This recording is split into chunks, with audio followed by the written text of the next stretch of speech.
오늘 말씀은요, 다윗이 15살 되었을 때 베들레헴에서 사무엘에게 기름 부음을 받아 이제 왕이 될 것이라고 축복을 받게 되었는데, 왕이 곧바로 된 것이 아니라 여러 고통의 과정이 그의 인생의 꼬리에 꼬리를 물고 다윗을 괴롭혔다라고 하는 것이 성경의 가르침입니다.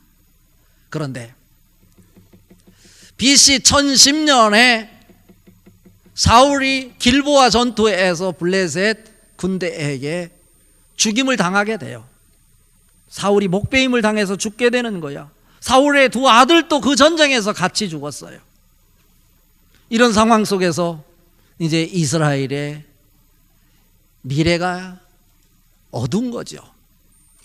다윗이 정말로 자기 욕심을 생각했다면 이스라엘의 사울이 죽었다는 소식을 들었을 때 자기의 군대를 거느리고 이스라엘을 향해 공략을 했더라면 이스라엘을 점령할 수 있었을 것입니다.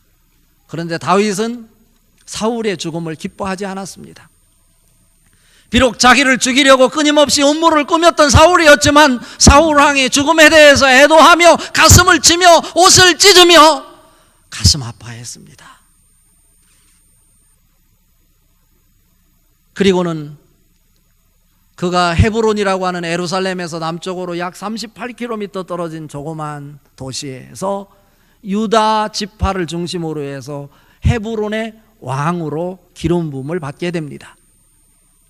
우리는 다윗이 헤브론을 중심으로 해서 이스라엘을 통치한 왕으로 생각하지만 실제로는요, 이스라엘의 왕이 아니라 조그만한 헤브론 동네 왕에 불과했던 것입니다. 북쪽에서는 어떤 일이 일어났습니까? 다윗이 헤브론에서 헤브론의 왕으로 기름 부음을 받는 동안 사울이 죽고 나서 사울 왕의 군대 장군이었던 아브넬을 중심으로 해서 사울의 왕의 아들 중에 하나 남아있던 이스보셋을 이스라엘의 왕으로 세우게 되는 것입니다. 그래서 사울의 장군이었던 아브넬과 사울의 아들이었던 이스보셋을 중심으로 해서 이스라엘 왕이 되어서 이스라엘 나라를 통치하고 있는 것입니다. 시간이 지나면서요, 이 아브넬이 다윗에게 찾아와서 이스보셋과 관계가 꼬이게 되자 다윗에게 와서 자기의 상황을 얘기하고 돌아갑니다. 그때 당시에 다윗 왕의 군대 장수가 요압이었는데 요압은 그 아브넬을 보지 못했어요. 그런데 다른 신하들에 의해서 우리를 공략했던 다윗 왕을 계속 괴롭혔던 사울 왕의 군대 장수였던 아브넬이 다윗을 만나고 평안히 돌아갔다, 이 소식을 듣자마자 자기 부하들을 시켜서 아브넬을 잡아오라고 명령을 내립니다. 아브넬을 잡아왔어요. 다윗은 그 사실을 알지 못합니다. 요압이 아브넬을 샘 곁으로 데리고 가서 그를 칼로 찔러 죽입니다. 다윗이 기뻐했을까요? 안 기뻐했어요.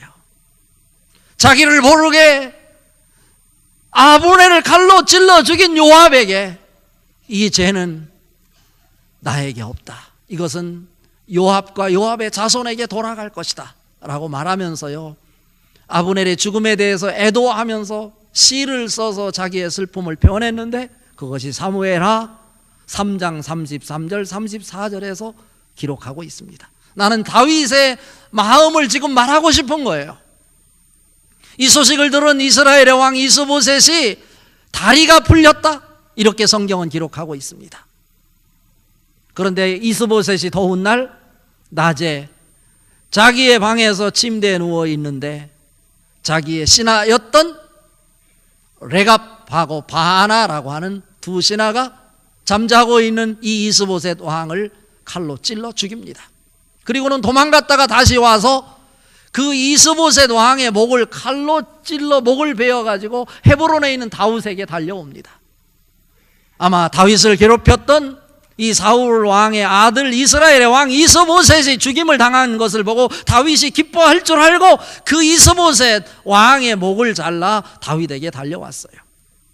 다윗이 기뻐한 것이 아니라 이스보셋의 왕의 목을 들고 왔던 이 두 사람, 레갑과 바하나를 신하를 시켜서 그 자리에서 목을 베어 죽이고 그 목을 헤브론 샘 곁에 장대를 달고 그 목을 높이 들어 세우고 백성들로 하여금 무고한 생명을 죽이는 자는 이렇게 벌을 받게 될 것이다 라고 이스라엘 백성들에게 하늘의 질서가 무엇인지를 보여주었습니다.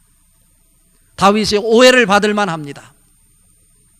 사울의 군대 장수였던 아브넬이 요압에 의해서 죽임을 당했을 때 다윗이 뒤에서 계략을 꾸몄을 거라고 하는 오해를 받을 수 있어요. 그리고 이스라엘의 왕이었던 이스보셋을 이 바하나와 레갑이 죽여서 그 목을 들고 헤브론에 있는 다윗에게 달려왔으니 다윗이 뒤에서 조정하고 계략을 꾸몄다고 이스라엘 백성들에게 오해를 충분히 받을 수 있었어요. 그러나 다윗은 아무 말하지 않았어요. 때가 되었을 때 진실이 통했어요. 이때가 언제냐면 BC 1003년이에요. 헤브론에서 왕이 된 지 7년 6개월이 지난 후에 때가 되었을 때 하나님께서 다윗을 세워주시니 다윗은 이스라엘 전역을 다스리는 통일 왕국의 왕이 될 수 있었다라고 하는 것입니다. 다윗이 왕이 될 거라고는 그 누구도 생각하지 못했습니다. 들판에서 양치고 있는 이 목동이 이 허름한 옷을 입고 양치는 이 다윗이 왕이 될 거라고 생각하지 않았어요.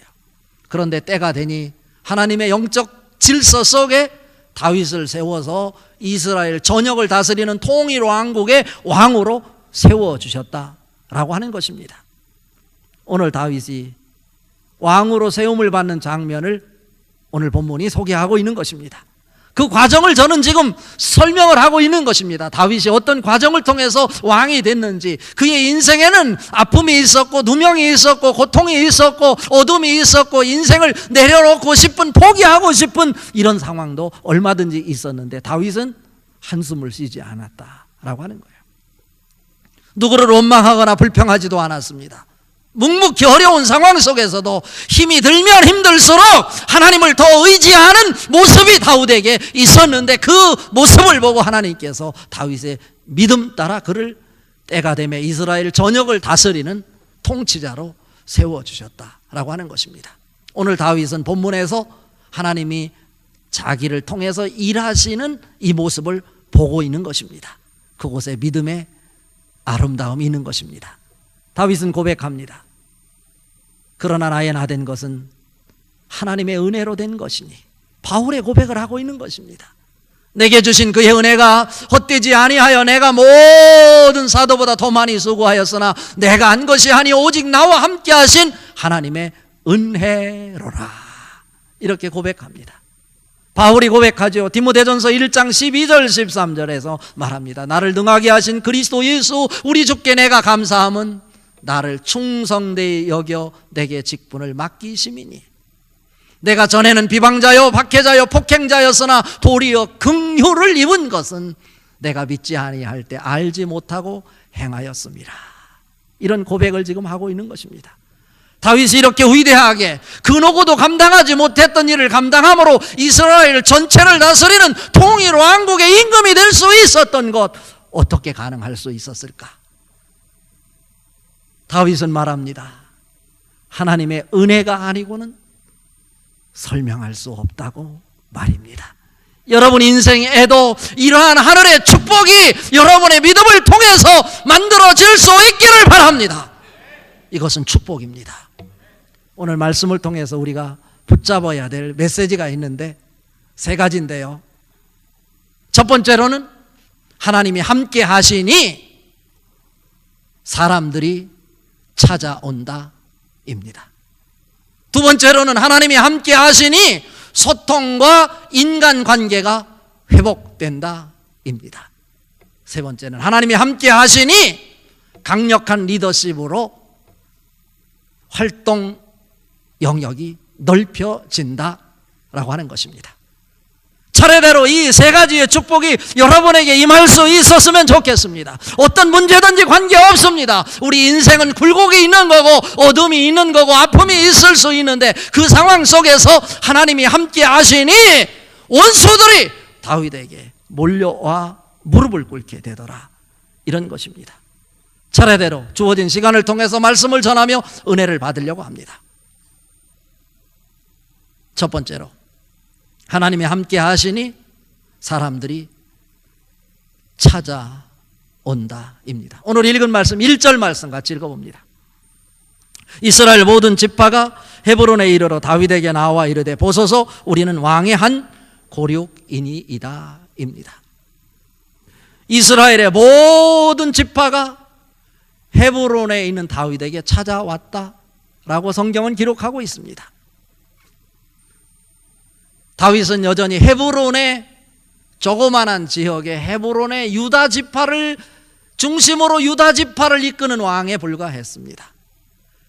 그런데 이스라엘을 다스리고 있었던 이스보셋을 중심으로 했던 그 백성들, 하나님을 우습게 생각하고 하나님 말씀을 대수롭지 않게 생각했던 그들, 우상을 섬기며 하나님 없이도 살 수 있을 것이라고 생각했던 그들이요, 이스보셋이 죽는 그 모습, 광경을 지켜보면서 그동안에 사울 왕 때부터 있었던 사울 왕의 군대 장관이 아브넬이 죽고 이스보셋이 죽고 다윗이 추격을 당하며 사울 왕을 죽일 수 있는 기회가 2차례나 있었지만 사울 왕을 죽이지 않고 여전히 하나님의 때를 기다리고 있던 다윗 모습을 이제서야 그들이 생각하는 것입니다. 모든 일련의 일들을 생각해 볼 때 그것은 그냥 우연의 일이 아니었다고 그들은 고백하는 것입니다. 다윗을 통해서 하나님이 섭리하셨고 하나님이 일하셨음을 그들이 보게 된 것입니다. 그리고는 원수들이었는데 적어도 10지파가 북이스라엘을 이끌고 있었을 것인데 그 지파 간에 권력 투쟁이 있었고 자기들의 이득을 위해서 상대방을 짓밟으면서 자기의 지파만을 위해서 살았던 그들이지만 지금 다윗의 이 모습을 통해서 그들의 지파가들이 하나로 묶여지는, 관계 회복이 되는 역사가 일어나고 있는 것입니다. 그들이 하나가 되어서 어디로 달려오냐면 헤브론에 있는 다윗에게 달려옵니다. 오늘 1절에 보니까 이스라엘 모든 지파가 라고 말하고 있어요. All tribes of Israel came to David at Hebron, 이렇게 표현하고 있어요. 여기서 tribes라고 하는 것은 요즘 말로 번역하면 종족이라고 표현할 수 있는 거지. 우리가 망해한 종족을 찾아갔었잖아요, 필리핀에. 마찬가지로 여기서 지파를 tribes라고 이렇게 표현하고 있는 것인데, 이스라엘을 주도하고 있었던 이 지파들, 수장들이 하나로 묶여지는 거예요. 생각이 하나가 되고 마음이 하나가 되어서 뜻을 하나로 묶어서 그들이 헤브론에 있는 다윗에게 와서 다윗에게 무릎을 꿇고 있는 것입니다. 이스보셋을 죽였다고, 사울 왕의 군대 장수였던 아브넬을 죽였다고 항의하러 달려온 것이 아닙니다. 엊그제까지만 하더라도 원수였고 기회만 되면 다윗을 죽이려고 모략을 꾸몄던 그들이었지만 이제는 하나님의 일하심을 보고 그들이 관계 회복이 되어 하나가 되어 다윗에게 찾아와 무릎을 꿇고 다윗을 향해서 당신은 우리와 같은 혈육입니다, 고륙입니다 라고 이렇게 고백하고 있는 것입니다. 이것은 하나님이 하시는 일입니다. 생각지도 못했던 일입니다. 하나님이 함께 하시니 이러한 일이 나타나는 것입니다. 이들이 와서 고백하는 고백, 원수들이잖아요.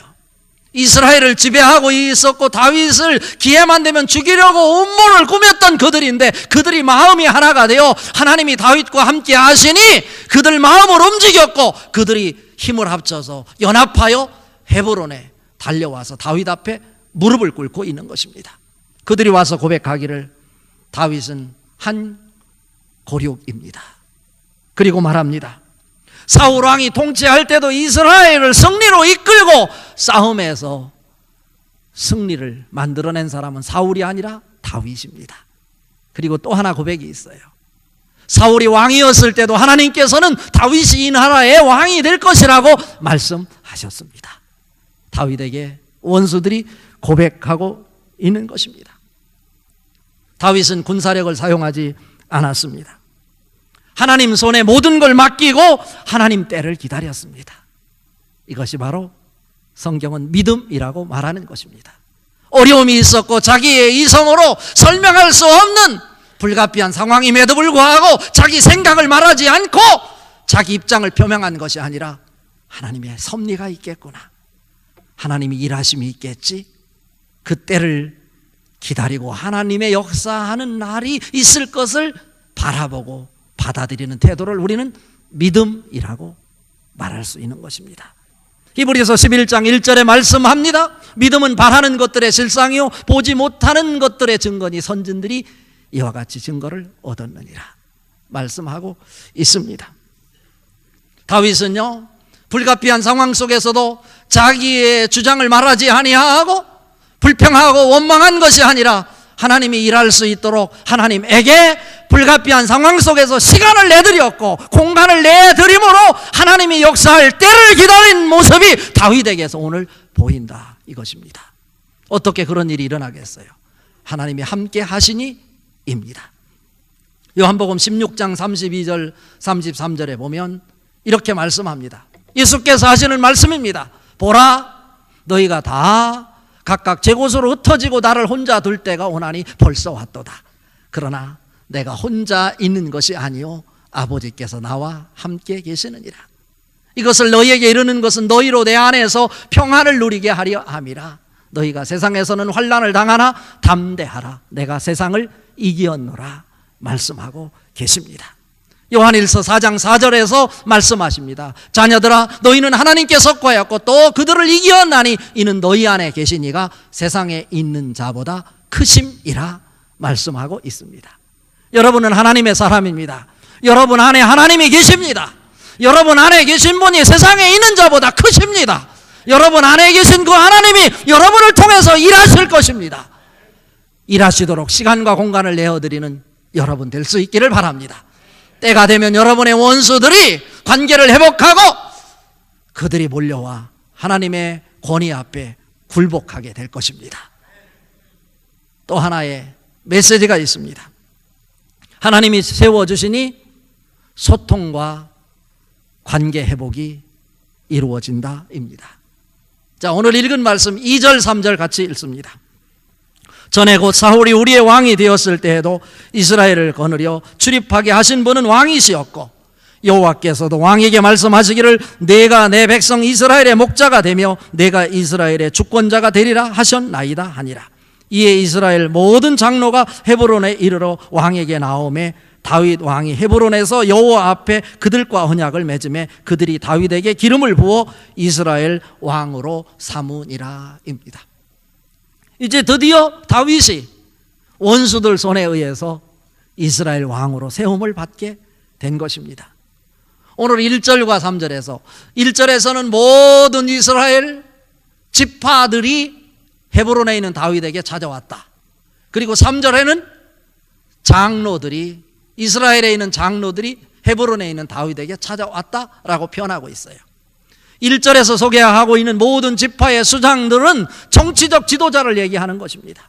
그리고 3절에서 말하는 장로들은 종교적 지도자를 얘기하는 거예요.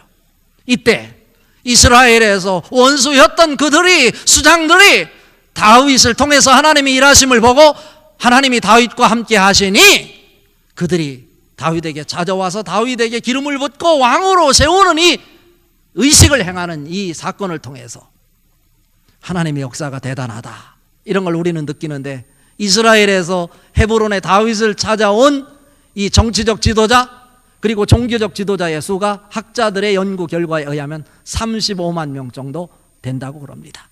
그래서 비로소 이스라엘 전역을 다스리는 통치자가 되는 것입니다. 여호수아가 가나안을 점령했을 때 예루살렘은 점령하지 못했어요. 예루살렘에는 강력한 여부스 족속이 살고 있었는데 여부스 족속을 여전히 몰아내지 못했습니다. 사사시대 유다 지파와 베냐민 지파가 예루살렘에 있는 여부스 족속을 몰아내려 했지만 여전히 몰아내지 못했습니다.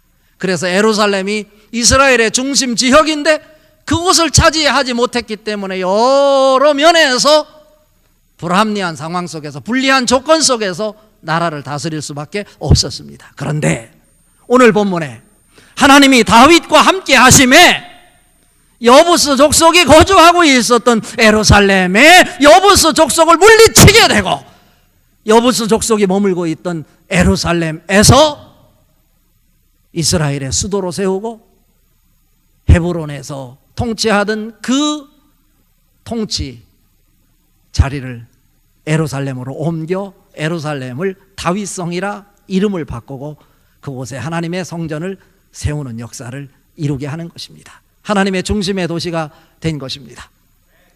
여기서요, 제가 우리말로 바꾸어서 한번 오늘 2절 3절을 다시 한번 해석해 보면 이런 일입니다. 원수잖아요. 다윗을 대적했던 사람들이잖아요. 그러나 다윗이 하나님이 다윗과 함께 하시니 놀라운 일이 일어나 자기들을 다스리는 통치자로 스스로 자처해서 다윗을 이스라엘의 왕으로 세우는 장면이 소개가 되고 있는데, 이스라엘의 정치적 지도자, 종교적 지도자가 와서 다윗에게 무릎을 꿇고 고백하는 소리가 뭐라고 고백하냐면 이렇게 고백합니다. 하나님이 작업을 시작하셨습니다. 놀라운 고백 아닙니까? 다윗의 측근이 하는 소리가 아닙니다. 다윗을 대적하고 다윗을 괴롭히고 다윗을 모욕하고 원망했던 기회를 탐탐 노리고 있었던 이스라엘 정치적 지도자, 종교적 지도자들이 다윗 앞에 와서 무릎을 꿇고 고백하는 장면입니다. 하나님이 다윗을 통해서 작업을 시작하셨습니다 라고 하는 고백입니다. 여러분의 고백일 수 있기를 바랍니다. 하나님 때문에 내 인생이 활짝 펼쳐졌습니다. 하나님 때문에 내 인생이 바뀌기 시작했습니다. 하나님이 작업을 시작하셨습니다. 하나님이 작업을 시작하셨다. 놀라운 일 아닙니까? 여러분 가정에서, 여러분 자녀에게, 자녀의 앞날의 비전에, 여러분이 하는 사업장에, 여러분의 직장에, 하나님이 사랑하는 서원경 교회 하나님의 작업이 시작되었습니다. 하나님이 작업을 시작하셨습니다. 이러한 축복 말입니다. 다윗이 고백하고 있는 것입니다.